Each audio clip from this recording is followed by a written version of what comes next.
Welcome to Solo Selling Trevor White, and today I have a gear talk. I'm going to talk about the Elite Electric Outboard Motor.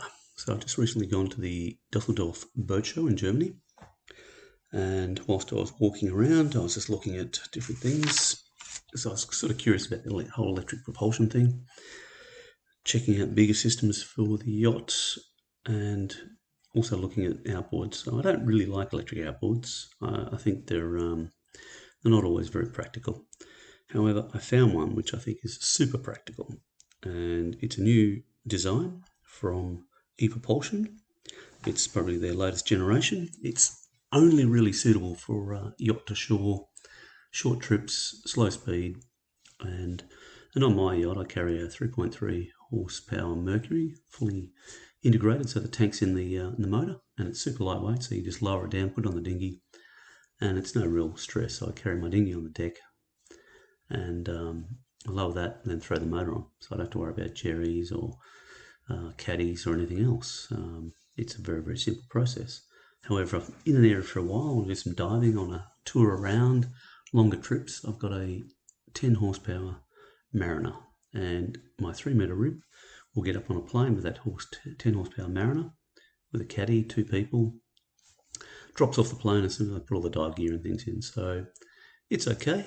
But I find that I use the little Mercury for short stays. So I'm pulling up somewhere, I just want to go into town, grab a few things. I'll use the Mercury to do that. It's also quite cheap, less prone to being stolen. So that's why I was quite curious in the Elite Electric Outboard. It is 6 kilos, fully integrated, battery in the actual tube, motor on the bottom, little rudder and controls on the top. You just plug it in to recharge it off 240 source, or also a 12-volt source, I believe. Adjustable height, little kill switches.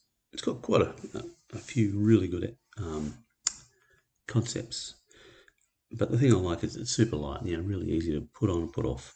Little mount.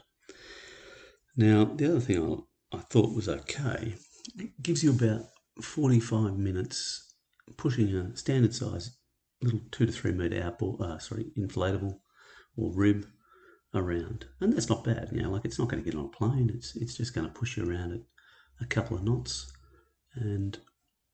But it makes it easy. You can, female crew, small kids, they can just pick the outboard up, lower onto the dinghy, pass it down to a friend, and it's no real stress.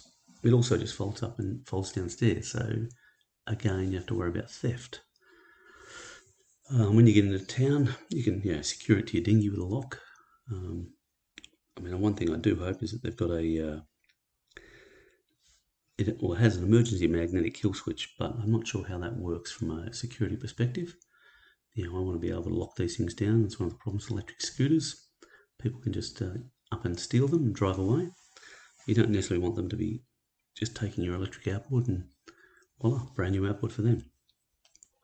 So even with my normal petrol outboards, I'm chaining them to the boat so people don't steal them, and then I'm chaining them so that they can't be used when I leave the vessel. So, but anyway, this little electric outboard is about €1,100, which in Australian dollars is about $1,800, which is about the same price as a petrol outboard of an equivalent power. So overall, I thought it was quite a good deal, and I can see these things being pretty popular. And just a really unique, simple, elegant design. Anyway, that is me talking about electric outboards. It's probably the only one I've seen worth talking about. And thanks for joining me.